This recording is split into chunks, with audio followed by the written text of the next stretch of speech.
This episode is sponsored by our friend Snugplug. You know I don't do many sponsorships, so when I do, you know that I believe in the product.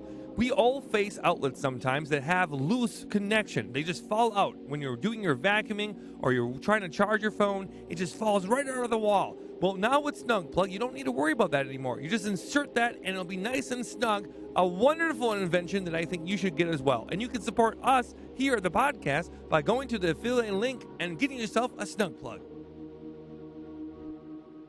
A big thank you to our sponsor, iFixit, who fights for your right to repair and makes really cool tools in the process. If you need to fix your phone, laptop, or even a vacuum, iFixit has thousands of parts, tools, and free guides.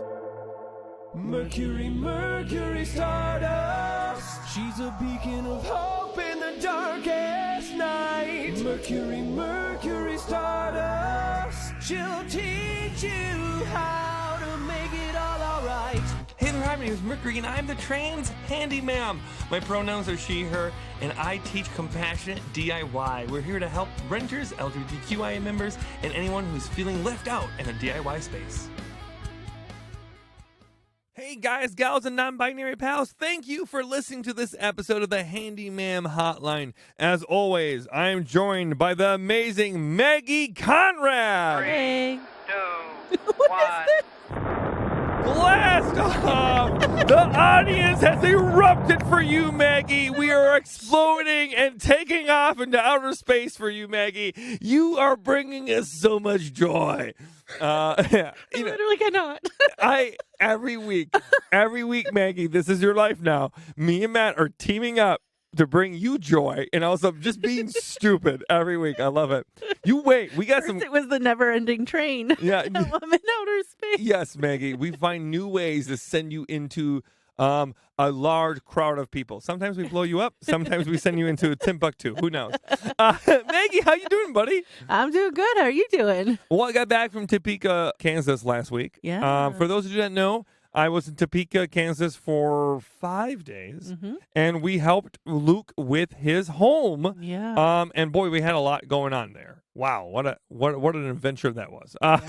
Well, an adventure after an adventure after an adventure after an adventure. Yeah, you're right. It was like it was a domino effect of things that could go wrong and then also lead to other solutions. And Yeah.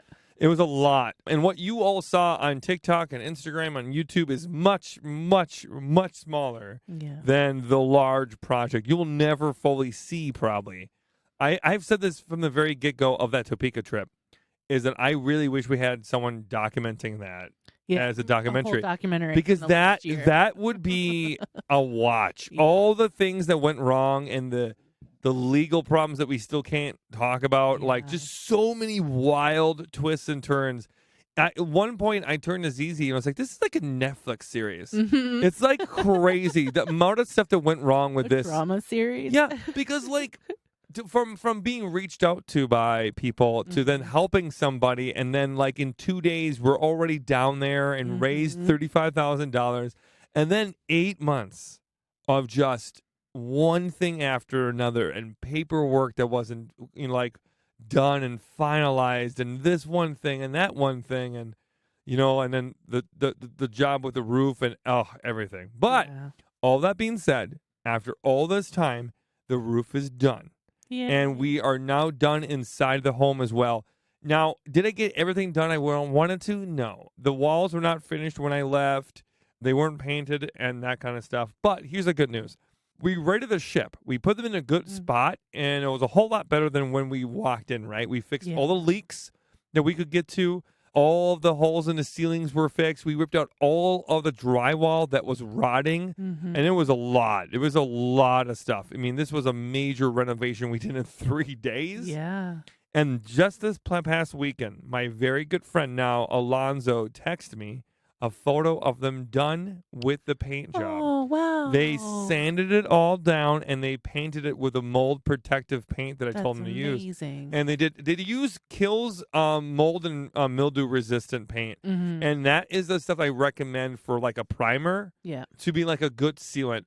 2 coats is better than 1, especially like on a wall that was freshly drywalled. Yeah. I would say that you probably want to put 2 coats on it to make sure. But it is a great product, and I do have a lot of good luck with it. That's so great. He's got such amazing kids and such a great Yes. community that he's built around him. Luke is one of the most kind and thoughtful people I have ever met, and I'm grateful to have had the pleasure to have weekly meetings with him Yeah. for the Um, last few months. we are probably going to schedule a time. We're going to give it some time before we do this, but I want to schedule a follow up with Yeah. Luke at some point later in the year, or maybe even next year, where we Mhm. go by and you and I take a look 1 year later. I'm afraid of what the results could be because, that home, no matter how much you're trying to fix it, that home is just going to have a hard time. Yeah. But you have to remember is that people's homes are their homes.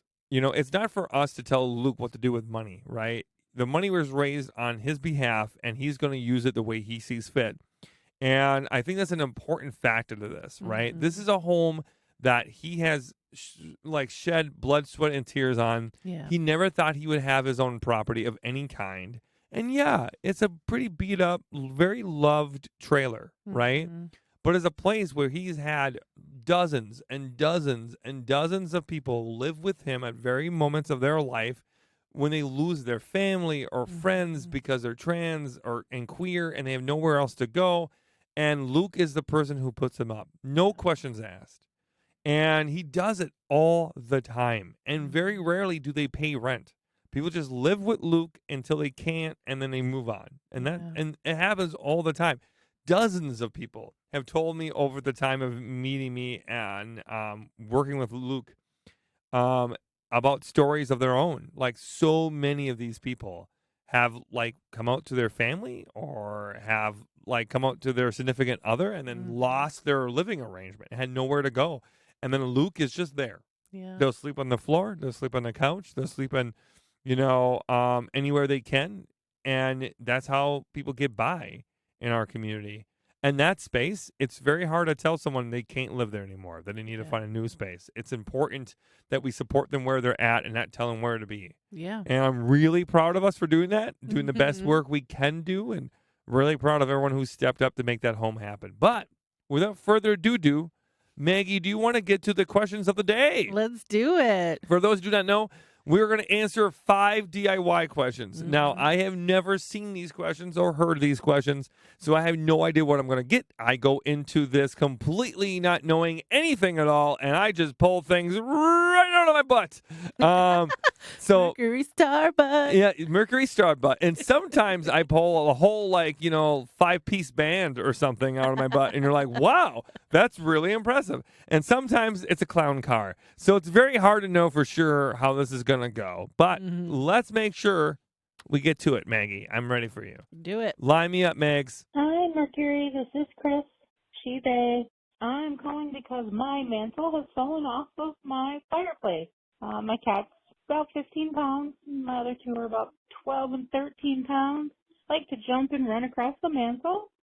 And about a week ago, maybe 2 weeks ago, my little 15-pound cat ran across the mantle, and all of a sudden the mantle was on the floor. Turns out they mounted my mantle with about 4 finishing nails, and now it's on the floor. So can you tell me how to fix this? Because I don't think that finishing nails are what we use to hang a mantle. Thanks so much. I hope that you can help. Love you. Bye. Wow. First of all, I love hearing about cats. If you want me to make sure that I answer your questions, sending me questions that involve the kitty cat, that's the way to go. First and foremost, boy, 4 finishing screws. Wow, that's thin. Mhm. It doesn't sound like there was any adhesive added to it, too. It doesn't sound like there was any. Okay, so I don't know. I'm not super familiar with mantles and how they should be put together. But I gotta tell you, 4 finishing screws doesn't sound like that should be. Finishing nails. Yeah. Oh God. Yeah. They're Even so worse. thin. They're You so don't even get thin. the screw. They're barely. Yeah. I mean, there's a barely good for hanging anything on the wall. Yeah. Right. Mhm. And they're fine for when you're doing various things and you're using 5,000 of those for your frames and your Mhm. in your wall, right? But not for holding together something that's going to have weight on it. So I would use a screw, right? I would probably use, I don't know how thick that mantle is. I'm going to say, okay, I'm going to say a construction screw. Mhm. And I'm going to say that's the one with a star bit. I think that's going to give you the best torque. I think that's going to give you the deepest option. And by deep, I mean I want it to sink into the wood a little bit so you don't need to worry about that. And then put wood putty on top of where the hole insert was, and you won't even see it. If you can't find the construction screw or even like a star bit that goes with the construction screw, then screw it. She's so funny. And you get yourself like a long enough drywall screw, and that'll work. And then drill that into essentially wherever the finishing screws are, go kind of where they were, and those drywall screws should hold it. But before you screw it in there, I would say get yourself some like adhesive caulk. Get you some like caulking that's gonna like be adhesive that's gonna be right in there. I'm trying to think of good options. DAP makes a really good. That's DAP makes a really good adhesive caulk that I really love. It dries in about 20 minutes. So you put it on there and right on there. Then the sound effect was really. You want to do that again? You put it on there and then you're good to go. I hope that can be picked up. I hope they can hear that. Let me do it one more time. You put it right on there and you go, and then you. The stupidest podcast. And then you just you press it down. It's all about weight. But if you're putting the screws into it, that's gonna do the job. It's gonna sink into it. So yeah, I think that's a solution. Maggie, do you agree? Yeah, you've been looking at you've been looking at me the entire time, going, I hope she got this. I had nothing. I got nothing. Nope, not a goddamn thing. Yeah, I think that's about good. I will also say I don't know what is the gap like from the mantle to the wall. Right? Yeah. That also seems odd to me, right? Did he use any like silicone caulk or something on there to like hold it? I don't know. You think they would? I don't know. Our mantle isn't on. Our mantle is screwed directly into the brick chimney. Yeah. Place. Yeah. They didn't say anything about if this was screwed into brick or drywall or anything, right? No. So I don't know if it's like on a wooden like mantle piece or if it's directly into the wall itself.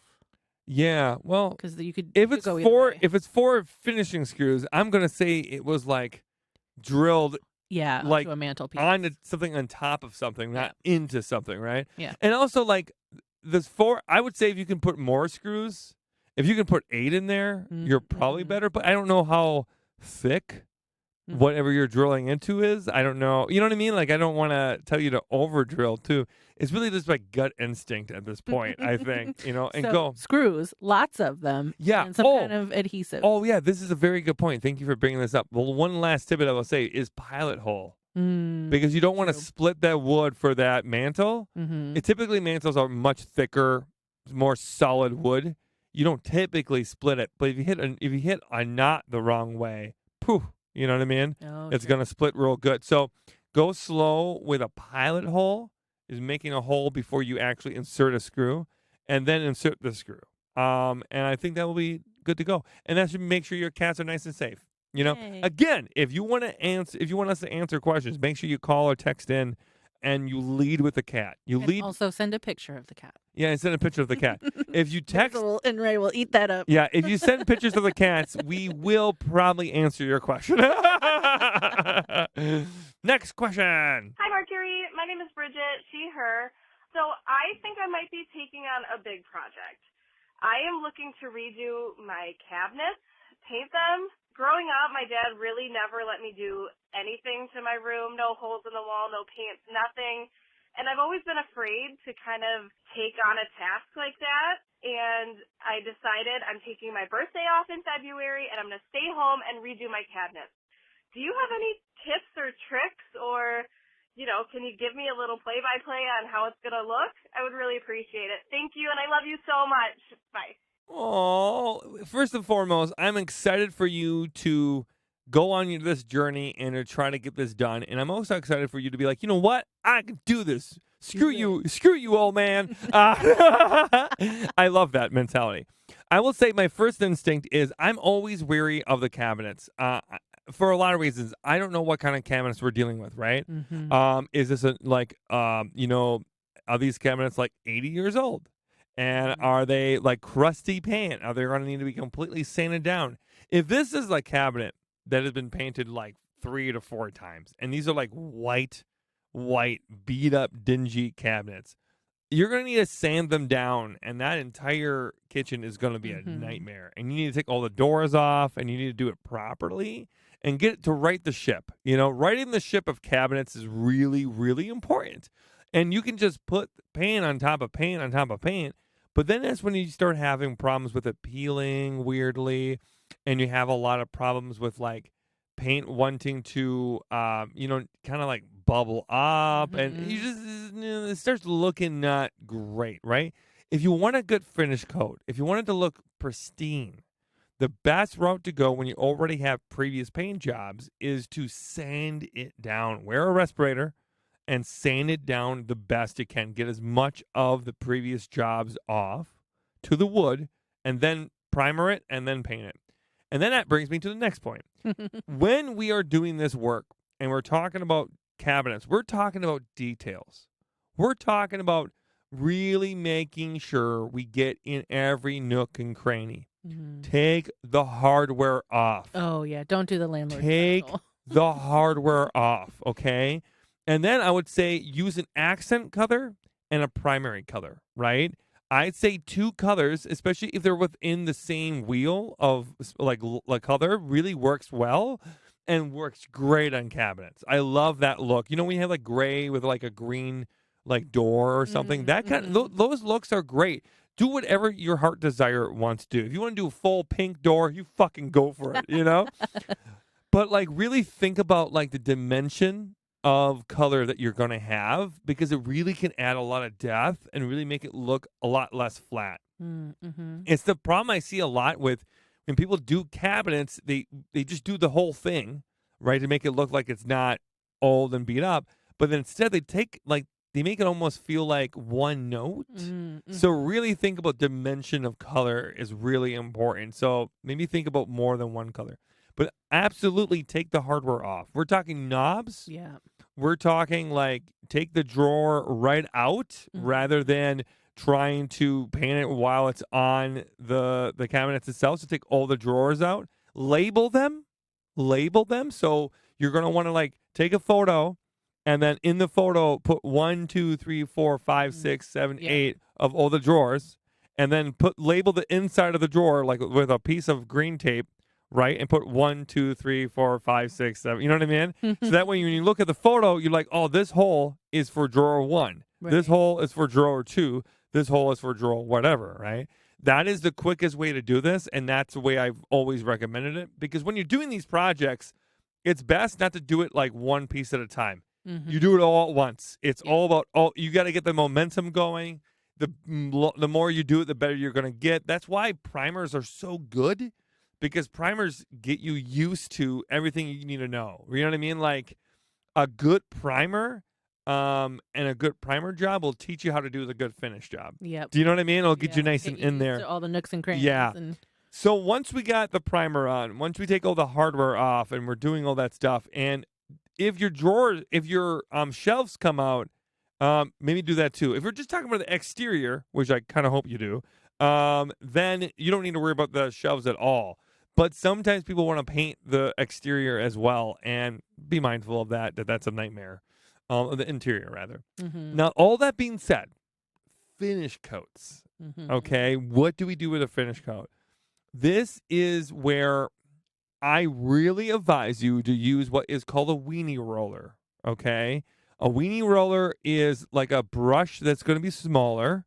Not a brush, a roller that's going to be smaller. They're usually like anywhere between 4 to like 7 inches, but they're thinner and they can fit in little tight spaces more. But also, they're typically not like a nap on a regular roller will be anywhere between a 1/4 inch to maybe like a full inch of actual fuzz, right? But that can cause sometimes like a texture. It can also cause drippage. A weenie roller, if you go slow enough, won't cause that much drippage. You can also get a roller that's just like a 2-inch or a 1-inch roller. Do those kind of things, right? Brushes are fine, but brushes can leave strokes. Yeah, and brushes. I'm not a fan of. I mean, there's definitely spots you're going to have to do a brush, right? But that's when you use something called a shortcut brush. Yeah. I think those are you got much more control over. And I also think they do a better job in these type of incidents. I think when you have the 3-inch like angle brush like you would for a wall, boy, the bigger the brush, the bigger the nightmare. You want a shortcut brush that's nice and small and compact that gets you in all the nook and crannies. I think we went over this pretty good, right? Am I missing anything? So one thing that I would recommend, and this is because I didn't do it this way when we did our kitchens in Texas. But we got here in Wisconsin, we got a paint sprayer. It was like $40. Oh, Jesus. It's an interior paint sprayer. And in Texas, when we did our kitchen, we used rollers and brushes, and I regret that because the paint was just on really thick. We didn't always dripping, always dripping. Yeah. We did our hallway that had some wainscoting that is similar to like the cabinet feel as far as like the wood, and we were stupid again and did some rolling on it, and then my husband brought out the paint sprayer and it just went on like, oh, it was so smooth, and you used less paint and it was really fast. So like if you plan on doing a lot of DIY stuff around your house, I would recommend they're small. It was like, it fit in the size of your hand. Like it was not very big. It was not very expensive, but it was really made a huge difference. They've gotten better. Yeah. It used to be I came up right when the more non-commercial ones were coming out more. There used to be a huge gap between the industry standard, right, and then what people could use who are homeowners, right? There's a huge gap. There were like thousands of dollars, right, for a spraying. Now you can get a pretty decent one for $120 or $80 even. You can rent these sometimes from Home Depot or Lowe's or Menards. I think we got ours used. Are you serious? It was less than $50. When was this? Ask Nick where he got it. When was this? Here in the last year. At your new home or old home? At our new home, we used it in the hallway. Wow, the wainscoting, and it made such a huge difference. How old is it? What like a couple years old or? No, it's like maybe a year old. Okay. I think if we got it used, I think he got it used, but it was like still in the box. I'm asking because I do think the ones that are older tend to have more problems with they clog and tend to have problems where they just like. Sometimes sprayers would do this thing where they like spit out stuff rather than like have it be a smooth stream. I always tell people that before you use it, you should hit like a piece of cardboard and make sure you get the ugly stuff out. And then always end well before you are getting to the bottom, right? So like when you're running out of that paint and you know you're going to run out, when you hit a quarter left, just stop. Stop and fill up.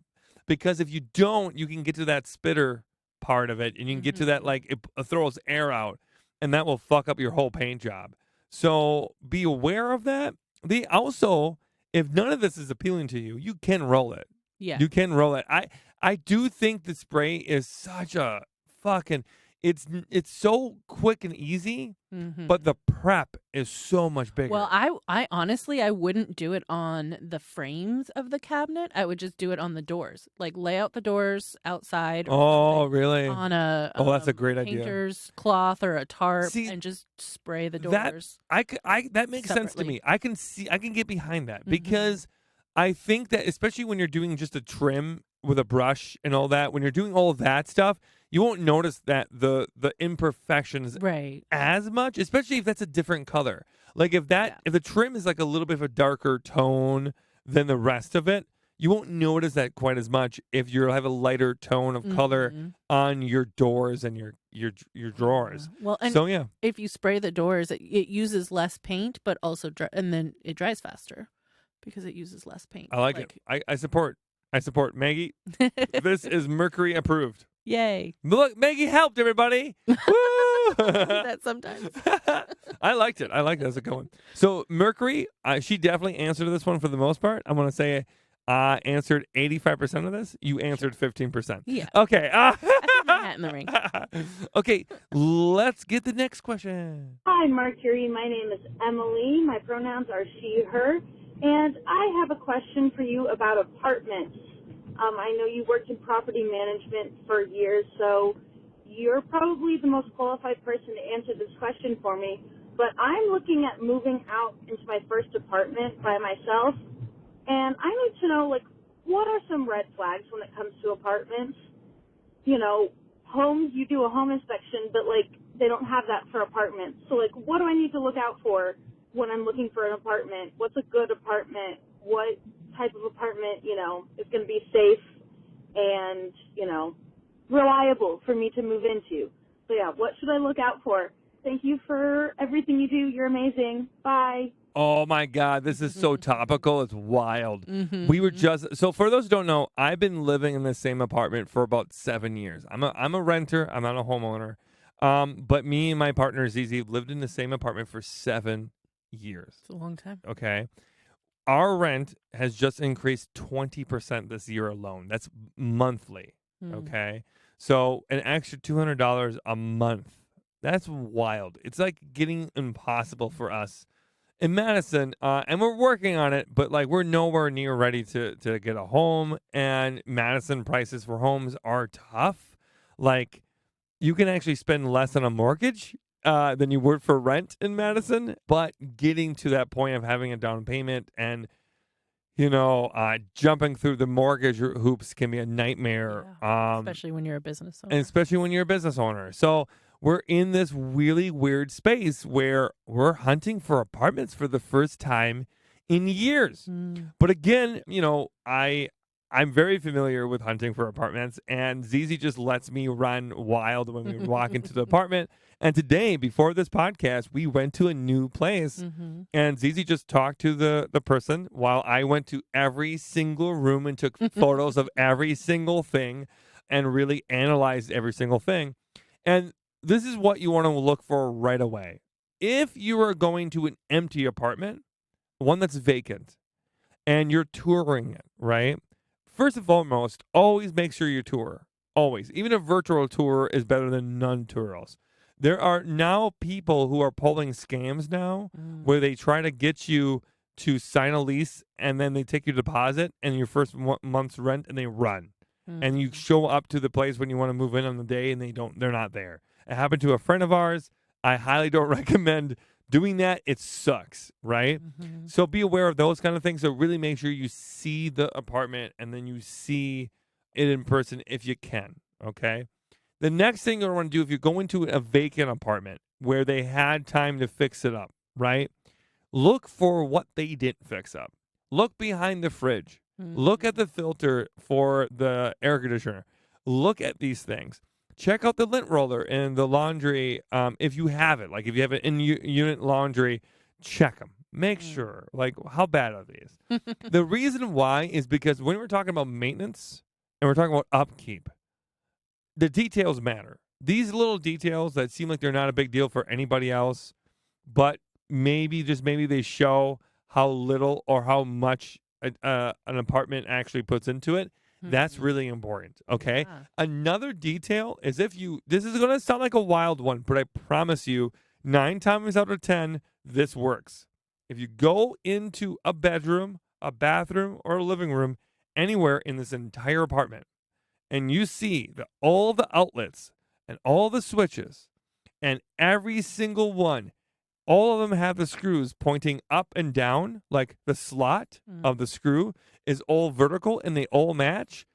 I cannot tell you how much of an amazing technician you have working there. I'm telling you, it's for true. That's an electrician thing. I was really wondering where you're going with that.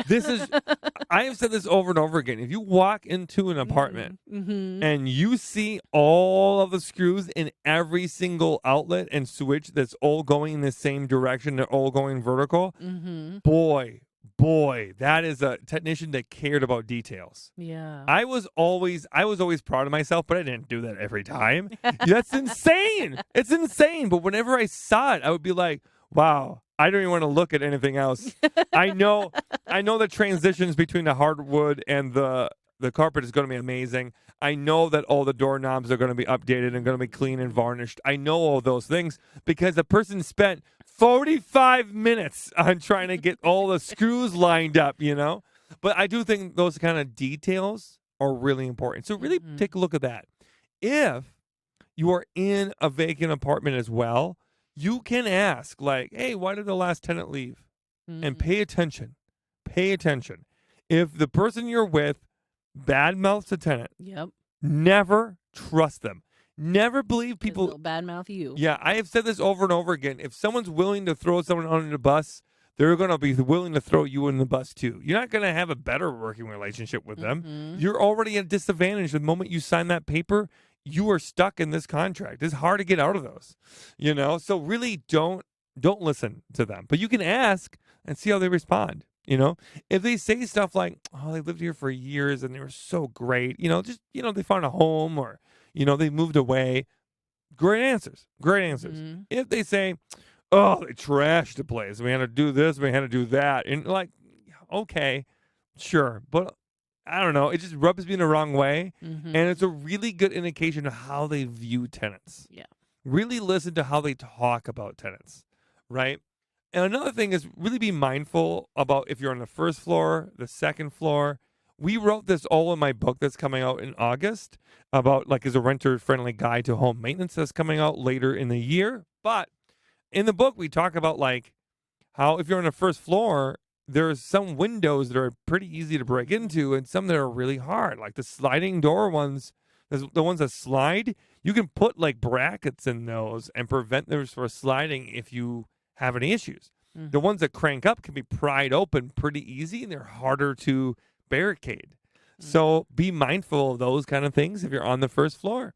If you're on the second floor, be mindful of how you would leave on an emergency and et cetera, those kind of things. So there's a lot of those kind of things you want to think about. Think about the worst case scenario. So in the worst case scenario, you're not panicking. Okay. Now, the next part I would say is if you're going to an apartment that is being lived in right now, right? There's people there while you're touring, which is the most awkward thing you could honestly do. But a lot of times, that's what you get. That, you got a tour of these places while people are still actively living in them, right? Really look past the mess. Look past people lived in there and don't judge them. Look at what is wear and tearing, okay?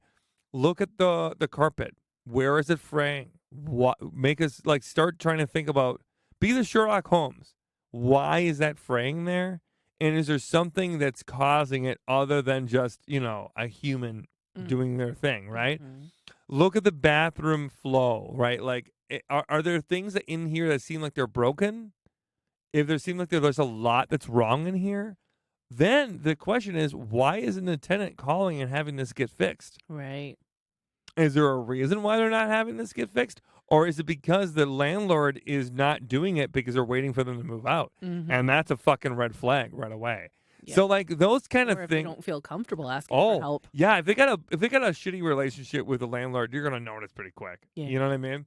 And this happened to us today, where the landlord, the owner of the actual company, was there, which is very rare, and he's touring with us, and we're in this place where someone is actively living when they're not home, and there's 2 cats.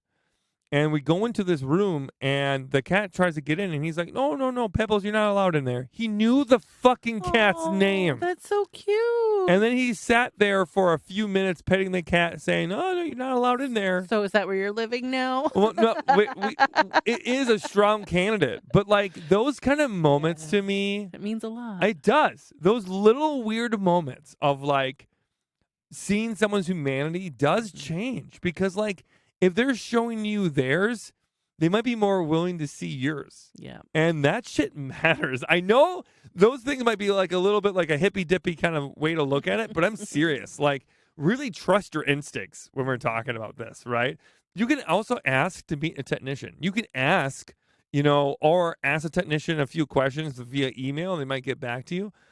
Sometimes technicians will be too busy. But I never was. I always met with future clients all the time. I loved it. It was my favorite thing in the world.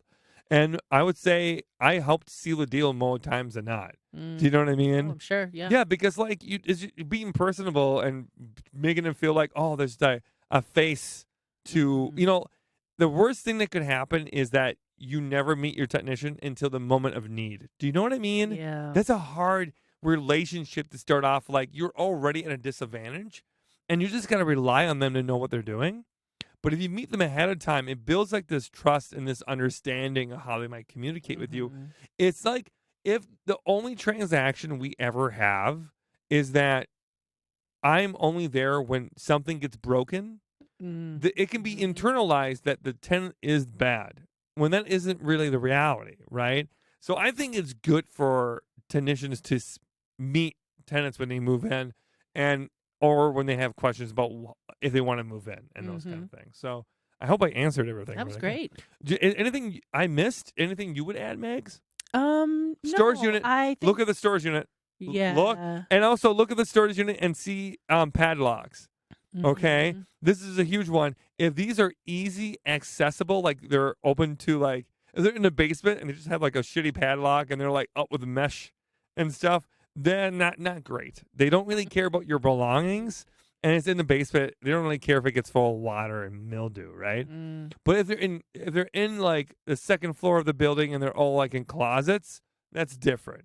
I'm sorry to cut you off, but that just dawned on me that. Yeah, it's interesting that you mentioned storage. We didn't have those in Texas when I was a renter. Never had a storage What? with your apartment. See, this is wild. Region to region is so different. Because we didn't have basements too. So You didn't have basements or storage units. no, you got whatever closets were in your apartment, and that was it. What? You didn't just get a garage or anything? No, I mean some places had garages, but no, not I. I never had a garage. So yeah, we don't really get garages too often in Madison, but just wondering. We also don't really get basements very often too. You might get like a shared basement space that usually has a lot washer and laundry, and a dryer rather.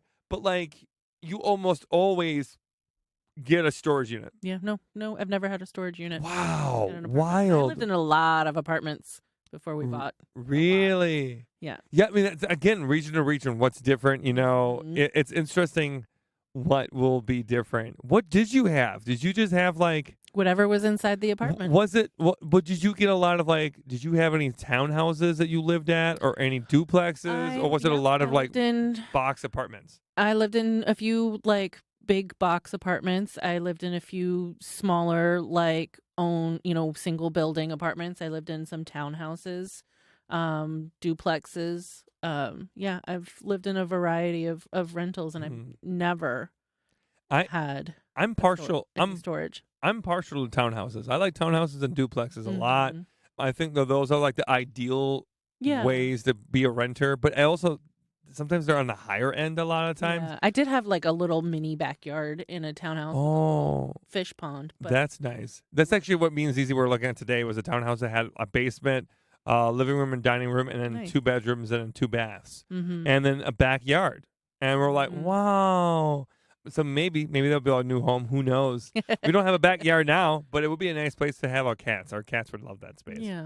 But anyways, another part I was going to bring up because you jogged my memory is knowing what you really want and knowing that like an older home that is being rented out might not be the best route. Right. Duplexes and townhouses are designed to almost be the perfect rental space, right? Like townhouses, especially because like there are a bunch of houses that are like sandwiched together, almost like an accordion. Yeah. Like those are designed that way. They're designed to be like contained. They're often better insulated than most box apartments are. They're not more bad. house-like. They're more, they make you feel like you have a home. Now, typically, if you have a whole bunch of townhouses all next to each other, you might be living in a neighborhood that is not going to have the best environment sometimes, right? They're usually in spaces that are just like, just live here, right? Like, not always the most upkept space in a lot of ways. But here's the upside to all of that, or the downside if you don't want to go that route, is if you go to a house that is like an old building, right, that was converted to be more than one apartment. And I have seen this. I've talked about this many times on the podcast.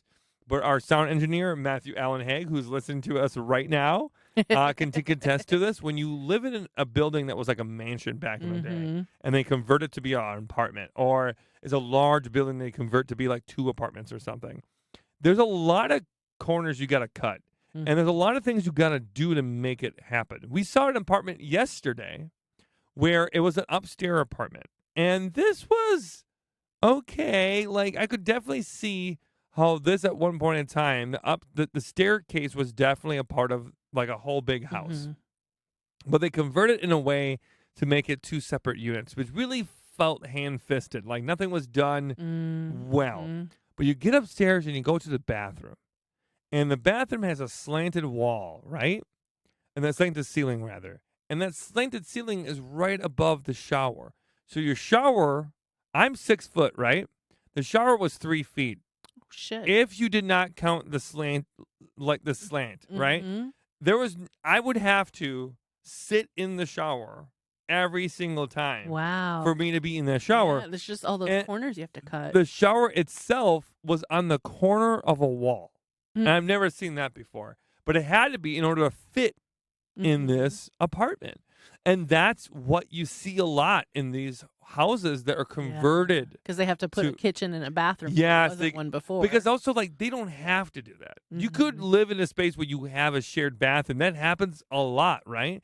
But they can charge more if they shoestring. And if this is a house that had 2 bathrooms. Because there's technically a bathroom. Because I can if it's shitty. I can almost guarantee, Maggie, that this space, that bathroom was a half bath. I can almost guarantee that bathroom was a really nice half bath. There's no way that this originally had a goddamn shower and tub in it. Corner shower. There's no way this did.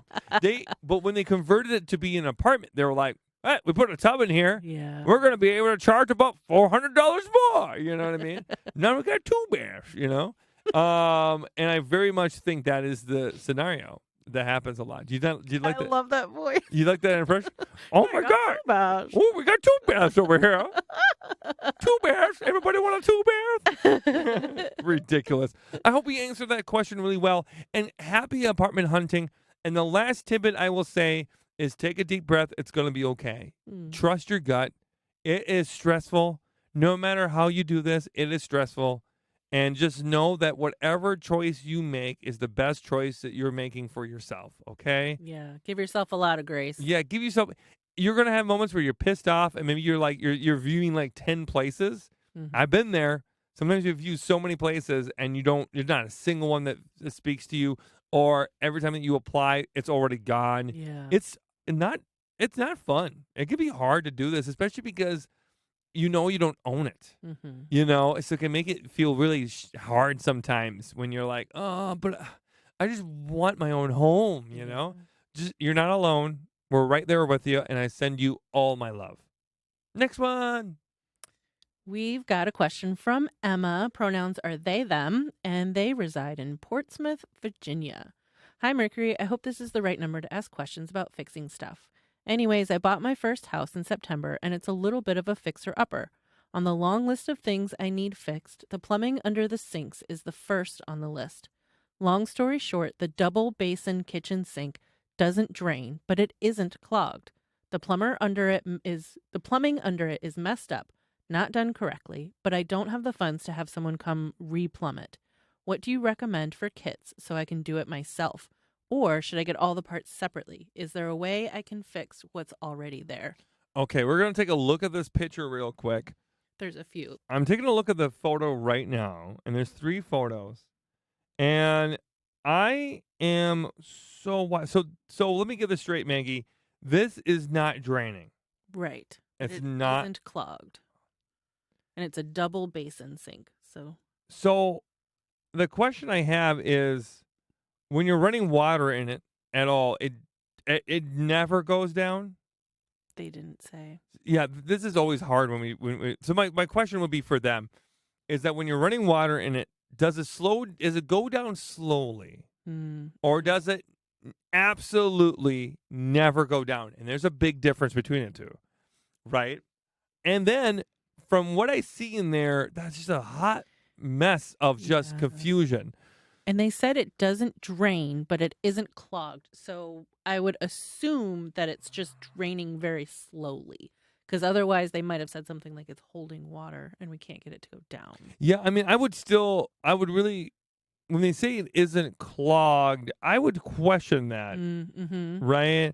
Because, like, that would be, it depends. If they had a professional come and they didn't find anything, then yeah, But if they only if they tried it and they just did it the P-trap and they didn't find anything at the P-trap, then I would say, well, go past the P-trap. Right. But here's the thing. There's an elbow. This is interesting. The way they designed this is also, Yeah, it You're- looks weird. you're not going to want to get a kit. Boy, I don't know. This is a tough one. So the way they design it, there's a double basin that goes into one P-trap, but there's a L bracket that leads. This is wild. I'm like, I don't even know what that stuff is called, but I They know it does didn't- not look right. There's an elbow that comes right from one basin leading into another one. You don't need to have two separate P-traps. You don't need to. Mm-hmm. You could, but you don't need to. But the way they designed this one is like real weird. I don't know if I agree with the way that they did the plumbing here. Mm-hmm. It's not the way that I would usually do two sinks, is what I'm trying to say. But I see I see that in all the plumbing that I can see here, I see purple. And what I mean by that is that they used PVC primer. Mm. And that means that there's PVC cement glue in all of those connections probably. Now, Mhm. the things that twist, I don't, like the nuts, the plastic nuts, they might be able to come off. But I have a sneaking suspicion that those also might be with cement. And I think, that's always like a red herring that somebody was just like, they didn't know what they were doing and they went for it. You could find a big ass object or something in there. I almost wonder too if it's not draining, like you can have an air pocket in it, and that can really fuck it up. And an air pocket can be caused because of poor plumbing. So the solution here is to keep kind of digging at it, to like see if you take off the P-trap, what happens. Do you know what I mean? Like put a bucket right where the drain is and let it go down and try your best to isolate and troubleshoot, right? If you have is this an apartment? Is this what they said? Is it an apartment or is this It's their first home. This is their first home? Yeah, they bought a house. Oh my God, this is our first home and this is happening? Oh, jeez. Yeah, well then I'm really worried about it. They can't have boy, I want to know where they live. I want to go take a look at it. But it also looks like, is that normal? So No. the picture, it's going No, it's- sideways. It's going from the P-trap, and instead of going straight into the wall, it's like going sideways. No, that's not normal. That's not normal. Right? So because wouldn't that obstruct like water flow? yes. Well, so okay. So the way that your sinks work, right? So let me say this is the drain pipe, right? Yeah. There's a very good chance that it doesn't want to drain. Yeah. That's what that's what could be causing an air pocket. Because it's normal for this part to be happening. You have the P-trap leading right to your drain pipe. That's like leading right to the PVC that's going into the wall that then is going into your wet vent, okay? But the problem that I have with all this is the way that this is all designed, I think is in a way where it makes me think that it's just so shallow. Like this is the part that just blows my mind. It's like it goes right when it comes out of the wall, it takes a 90-degree turn to the right. Yeah. And then it takes another 90-degree turn to the left. Yep. And then it takes another 90-degree turn downwards and then up into the P-trap. Now, you would be thinking, oh, that's not a big deal. Why would that be a big deal? Those little turns matter when you're trying to get water up and out. And I think that might be the problem. Now, a plumber might say I'm full of shit. I don't know. But seeing that does make me think, well, if you're having a problem with drainage and you have a 90-degree turn and a 90-degree turn and a 90-degree turn. Yeah, because all those turns it's like the water can't flow smoothly. So what would I do in this instance? I mean, okay, they make something called flex tubing. I don't like flex tubing. It can cause problems with clogs and get stinky because flex tubing is it's like think of your vertebrae. It's like accordion. It's like an accordion kind of thing, but like it pulls out very toughly. But you can angle it at different ways and stuff like that. Oh, sure. And I think you're better off to try to where it's coming out of the wall. It should come straight out. It shouldn't be taking those that many turns for it to get to the actual P-trap. The P-trap should be right there. I think the flex tubing should come down from your drain and then angle it in a position where it's going to go right to the exit. Is going to go angle it out of the drain into a P-trap, which then leads right into your drain. Right. That's what I would do.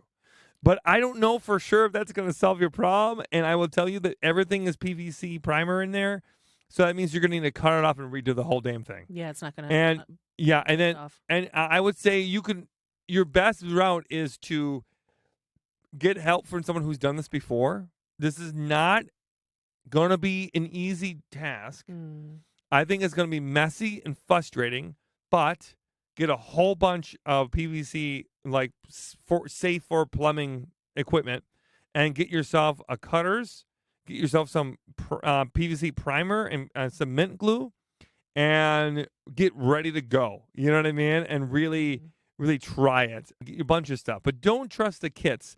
But remember, there's a lot of different sizes, right? There's like 1.25 inch, there's 1.5, there's 2 inch. Be mindful of what you need and go from there. But the kits are good, but sometimes you got to buy 2 or 3 kits. So be mindful. But there's no there's no for sure way to make this work. Yeah, that's tough. Well, But- good luck, Emma. Emma, the last thing I will say is that if you Google sink plumbing, right? And you take a look at some options out there, you're going to see what I mean. You are going to know right away How yours is different. how yours is different. And you may be able to look at that and then look at this and go, oh, it may dawn on you. Yeah. Okay. But I'm going to tell you this right now. It will be a difficult job, but I know you can do it. I know if your only option is for you to do this, pull up, those sleeves and go for it. Okay. And just know it can't get any worse than not draining. Do you know what I mean? It's not going to get any worse than not draining. But for the clog thing, don't trust Drano. Don't trust mini augers. Make sure you're using a 25-foot auger next time. Get yourself a pistol grip auger if you haven't yet. Attach it to a drill to make an electric auger and then go for it. So that's my hot take. I've talked about that many times. There's a video on my how-to playlist on TikTok. I say go for that. And if that doesn't work, call us back. I want to hear about the results, Emma. Okay, last question of the day. We've got Rachel, pronouns she, her, from Springfield, Missouri.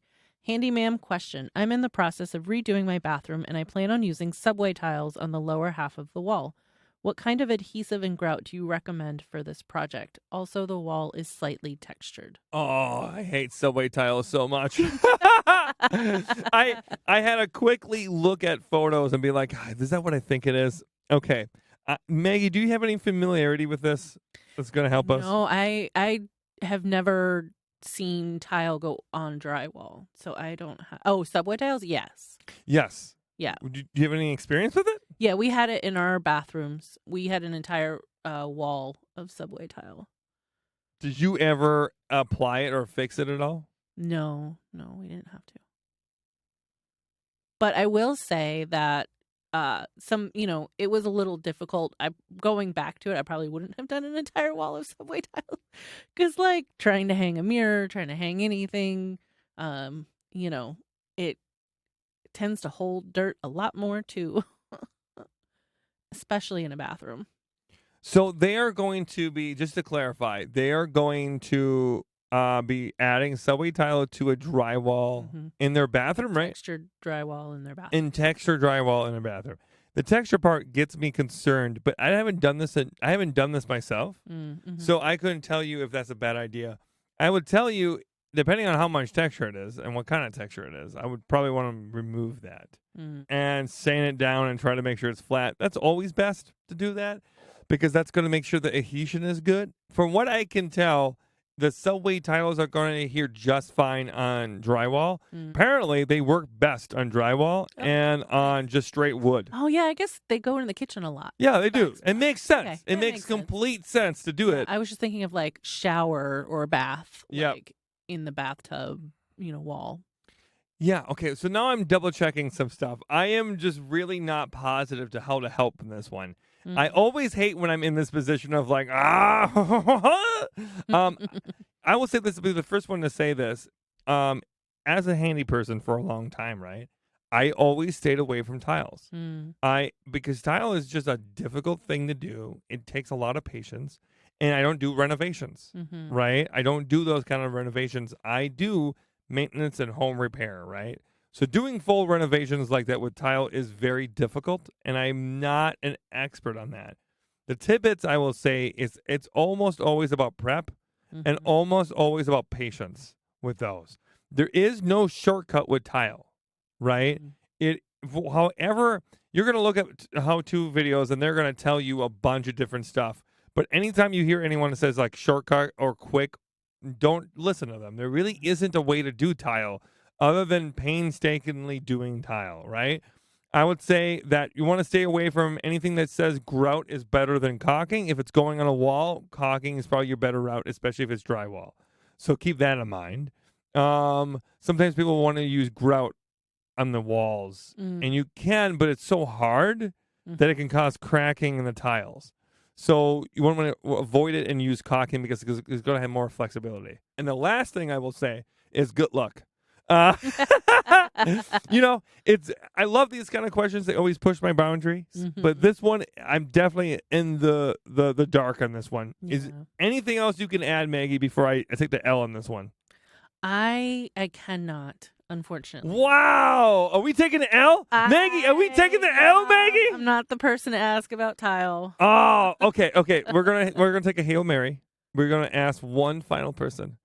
Matthew Allen Hagg, our sound engineer. Matthew, have you ever worked on tile before? I have not. No! Matt, you can put in a doom sound right now. Sorry, Rachel. Yeah. Womp womp. I'll make this pact with all you. People who been listening to us for a long time know this to be true. I will never fake knowing these answers. Yeah. I will never fake, knowledge I don't have, right? If I don't know, I don't know. But I also think it's good that you know that I'm infallible. I'm not infallible. Wait, that's the opposite. that I am. You are fallible. Yes, exactly. That I'm very much flappable. Flappable. I'm very flappable. But that all being said, my route would be checking more than one how-to. Mhm. Like check a bunch of these. Always do more than one. I would say that the rule of thumb is 3 and 3 contrasting routes to do it. Because you're always going to pick up little tidbits from every single person who does a video. And I can also guarantee you, as someone who does these videos herself, that people like to gloss out when they fuck up. And when you get a lot of different perspectives, you start realizing that someone had to fuck up. Like you get to you pick up a little bit when people are trying to put down. So I hope that helps. Can I give myself a 20% that I tried? Yes. 30%? What do you think? 40%? I think you send them in the right direction. Okay, cool. We're going to take them like a B minus. That's too high, isn't it? Yeah. Okay. We're going to a good A passing C. a D plus. A D plus? If that's passing, yes. Is D plus I passing? don't remember. Well, I made it through high school, so I'm going to say yes, it And was. I used to be a teacher too. Well, I want to say thank you to everyone who asked us questions today, except Rachel. How dare you? How dare you ask us that question? Thank you, everyone, for listening to this episode of a Handy Ma'am Hotline. As always, I want to say thank you to my wonderful co-host, Maggie Conrad. Thank you. And if you have any questions or concerns, or if you have any questions about life or DIY things, please call our hotline at 608-205-8768. That's 608-205-8768. And if you really want to make sure that we will answer your questions, A, make sure that you leave a voicemail. B, make sure you also text us a picture of your cats. Have a great time, and we'll talk to you later. And remember, you're worth the time it takes to learn a new skill. The theme song for the Handy Ma'am Hotline was written by Rhodey Walker. The questions were picked out by our production assistants, Ray and Basil. And the sound was engineered by Matthew Allen Hagg. Thank you for listening. See you next time. This episode is sponsored by our friend Snugplug. You know I don't do many sponsorships, so when I do, you know that I believe in the product. We all face outlets sometimes that have loose connection. They just fall out. When you're doing your vacuuming or you're trying to charge your phone, it just falls right out of the wall. Well, now with Snugplug, you don't need to worry about that anymore. You just insert that and it'll be nice and snug. A wonderful invention that I think you should get as well. And you can support us here at the podcast by going to the affiliate link and getting yourself a snug plug. If you enjoyed this episode of the Handy Ma'am Hotline, you can listen to an even longer version by supporting us on Patreon. If you support us on Patreon, $10 or more, you'll be able to get an extra long 30 to 45 minute section every single week. Isn't that amazing? More of me and Maggie. Wow! So thank you so much for all those who already support us, and you too can support us and listen to more on our Patreon. Thank you. Bye-bye. If you enjoyed this episode, please help us keep the pirate ship alive by supporting our sponsors, the wonderful iFixit. They fight for your right to repair and makes really cool tools in the process. If you need to fix your phone, laptop, or even a vacuum, iFixit has thousands of parts, tools, and free guides to make your life a little bit easier. So grab your hammer and nails and paint your nails if you want to. You're worth the time.